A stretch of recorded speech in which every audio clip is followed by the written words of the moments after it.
Good Sunday afternoon, everybody. Welcome back to my library and another video. And today's video is going to be a 2-for-1.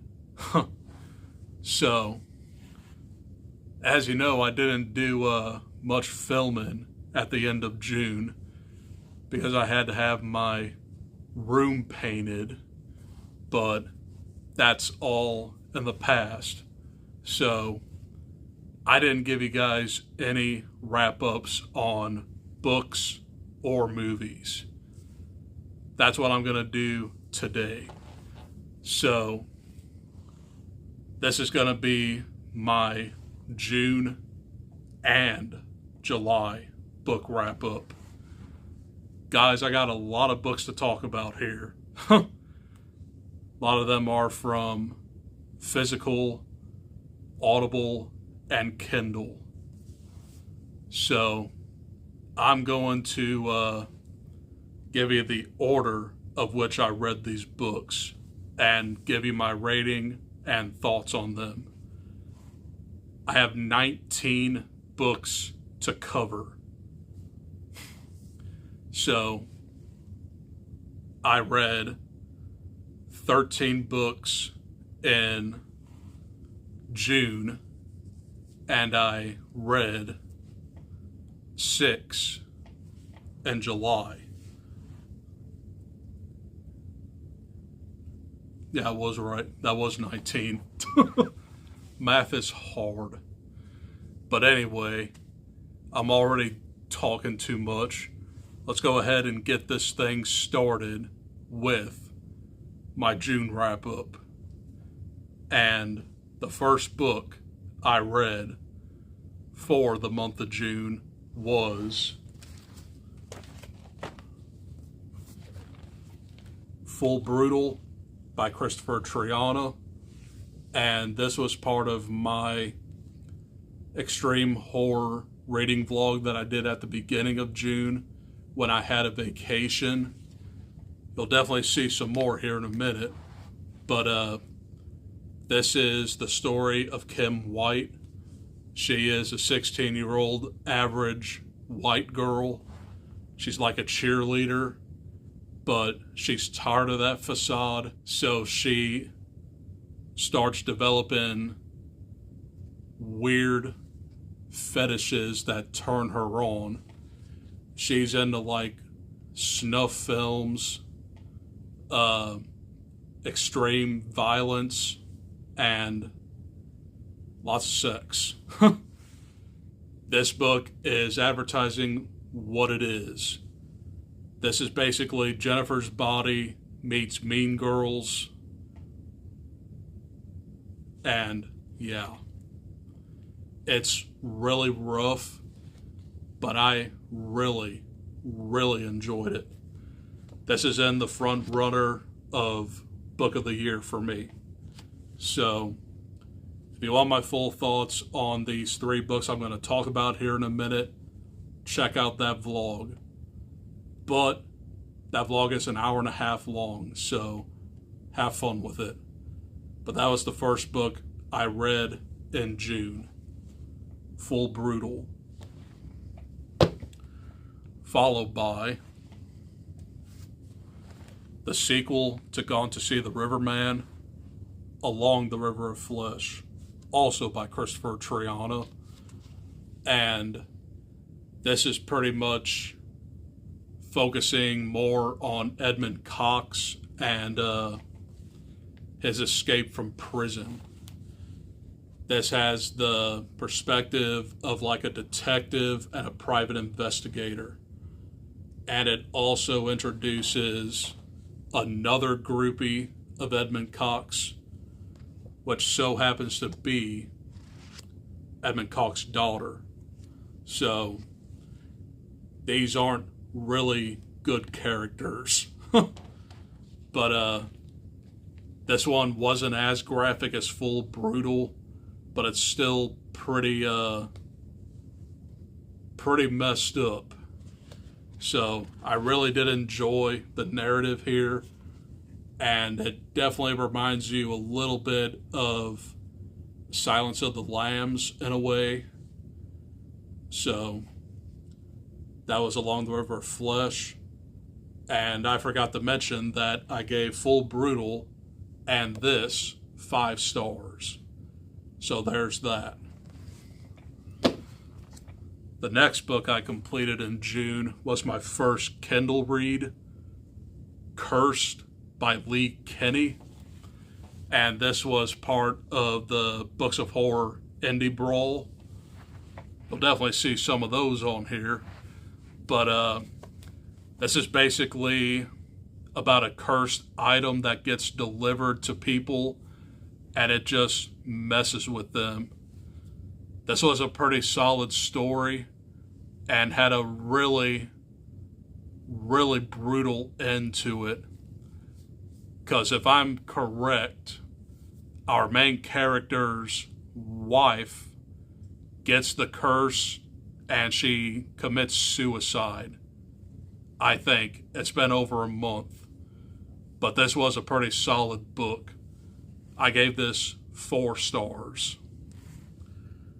Next, The Black Farm by Elias Witherow. And this was my first Audible read in June. This one was extremely depressing.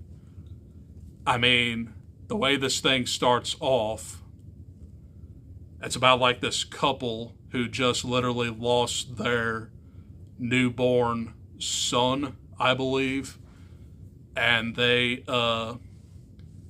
OD themselves, and they end up on the Black Farm, which is a really messed up purgatory.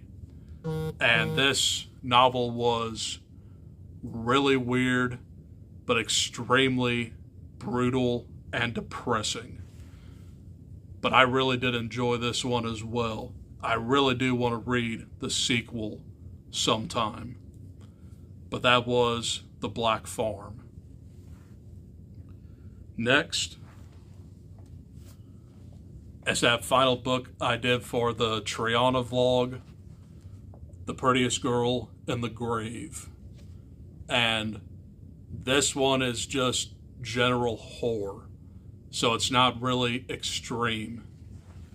And this one is a really good Halloween read as well.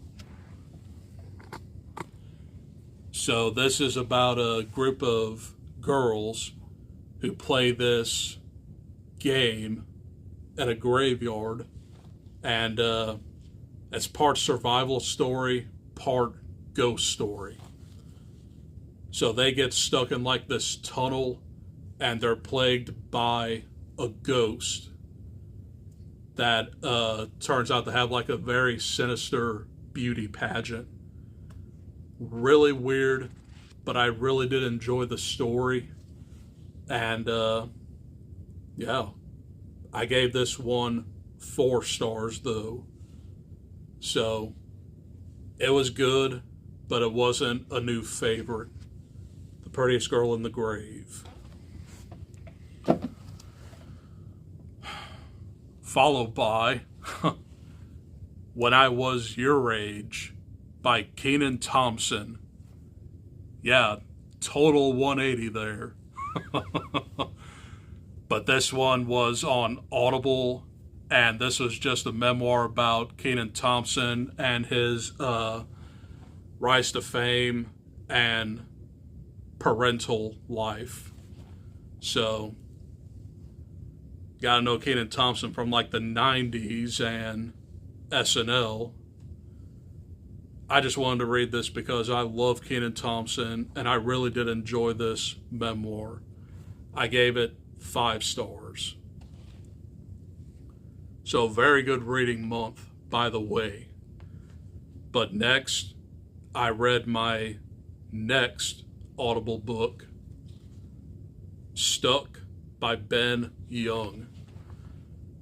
This one was also a Books of Horror Brawl contender. This one was just okay to me. It's basically about a man who is on the brink of death, and he starts having visions of his own purgatory in a way. So he's just like trapped in a cave, and he's just trying to get out before he succumbs to the darkness. It was okay. I gave it 3 stars. Next. But it's another Books of Horror indie brawl contender. Beast of Burden by Judith Sonnet. And this is a magnum opus of heavy metal horror. This one was very, very slow in the beginning. But I think once it hits the 100-page mark is where you get like the brutal gore of this book. It's basically about like a teenage black metal band who just want to make it big, but they go to like this cave and are plagued by this monster, and the monster just like kills them one by one. Pretty solid story, but very slow in the beginning. I ended up giving this one 4 stars. So that was Beast of Burden by Judith Sonnet.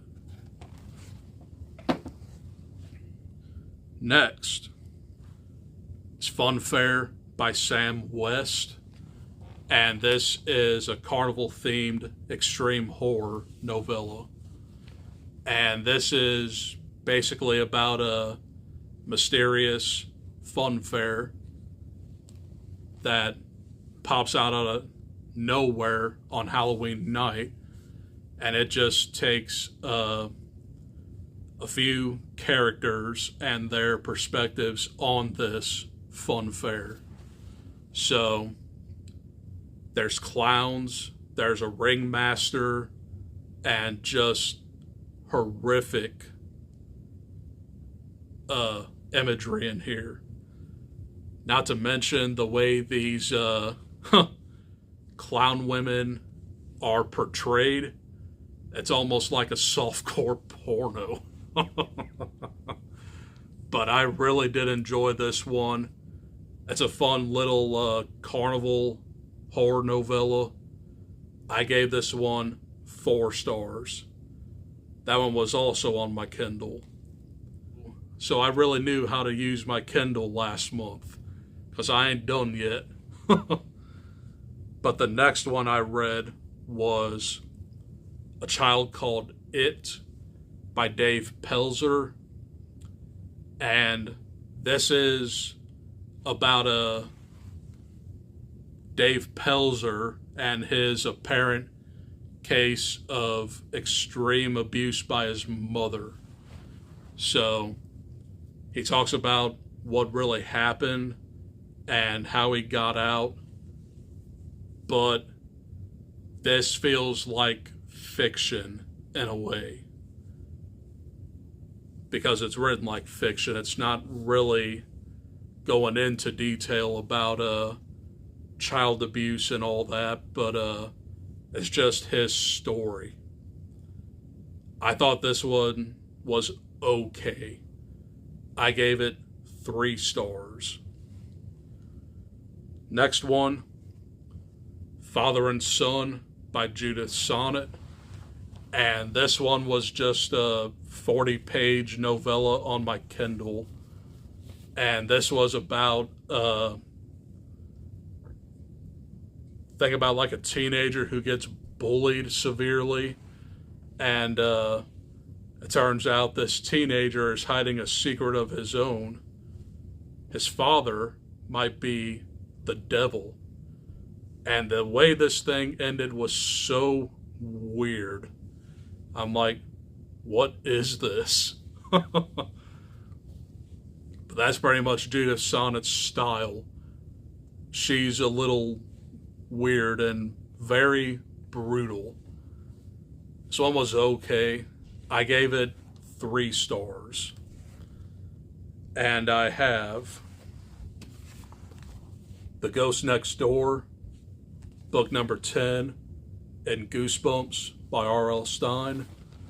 And yeah, I just wanted to read another Goosebumps book.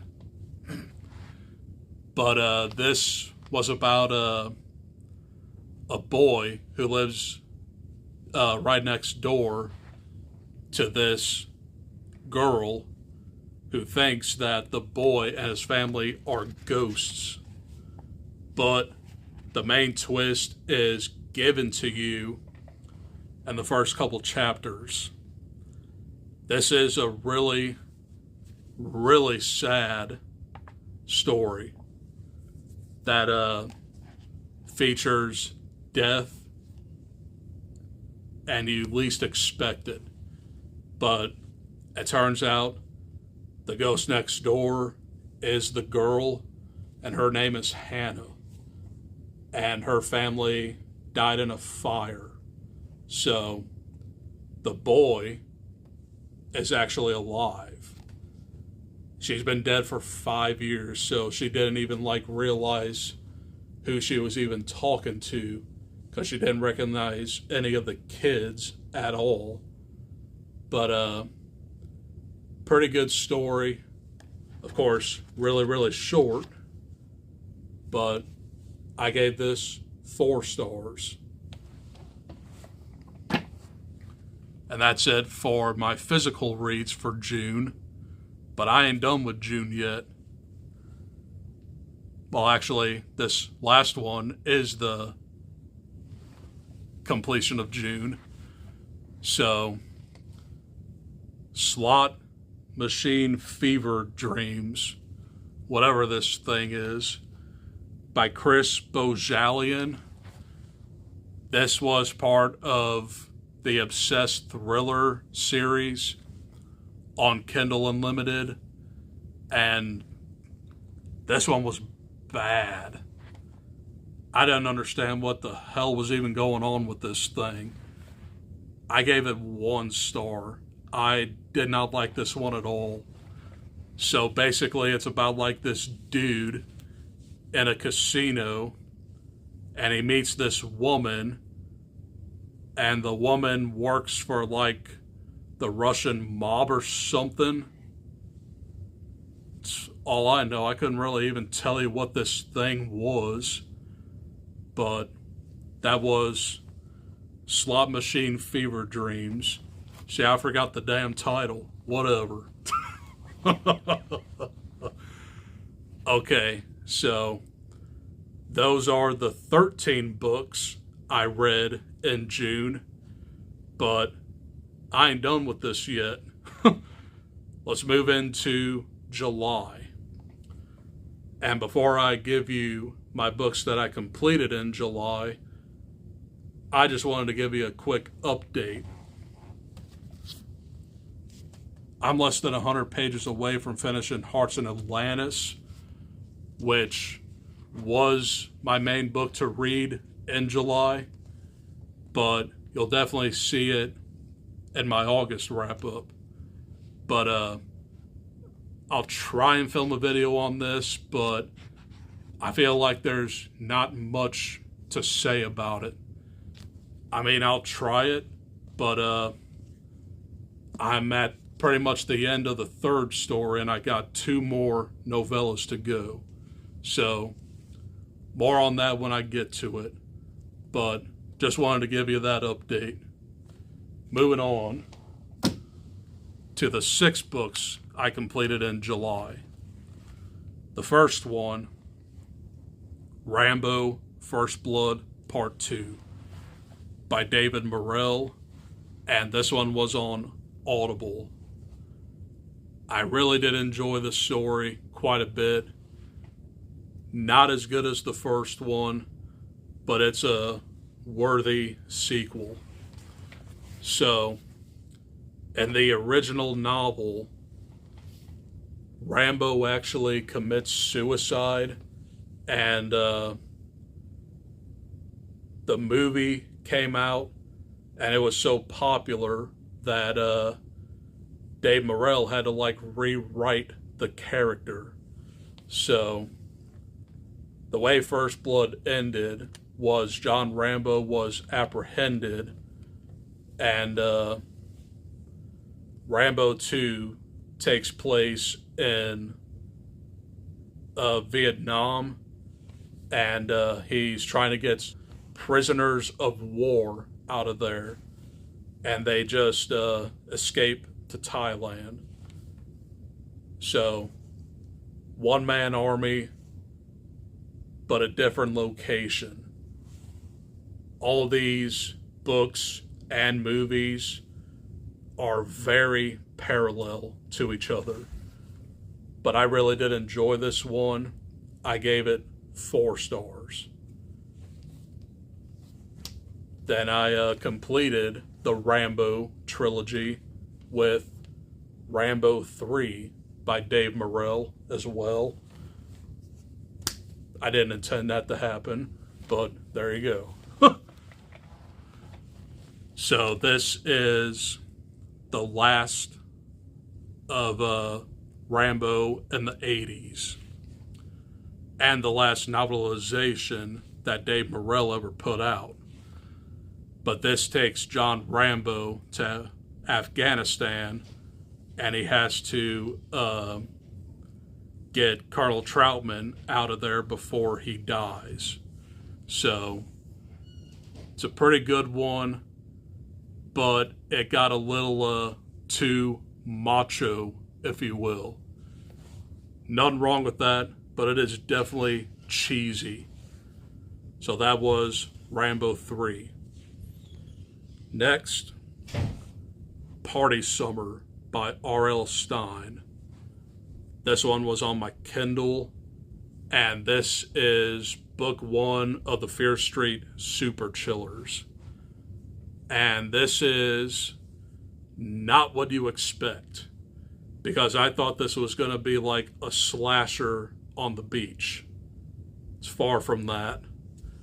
So it messes with you until the very end, but it turns out Simon Fear has like dissociative identity disorder.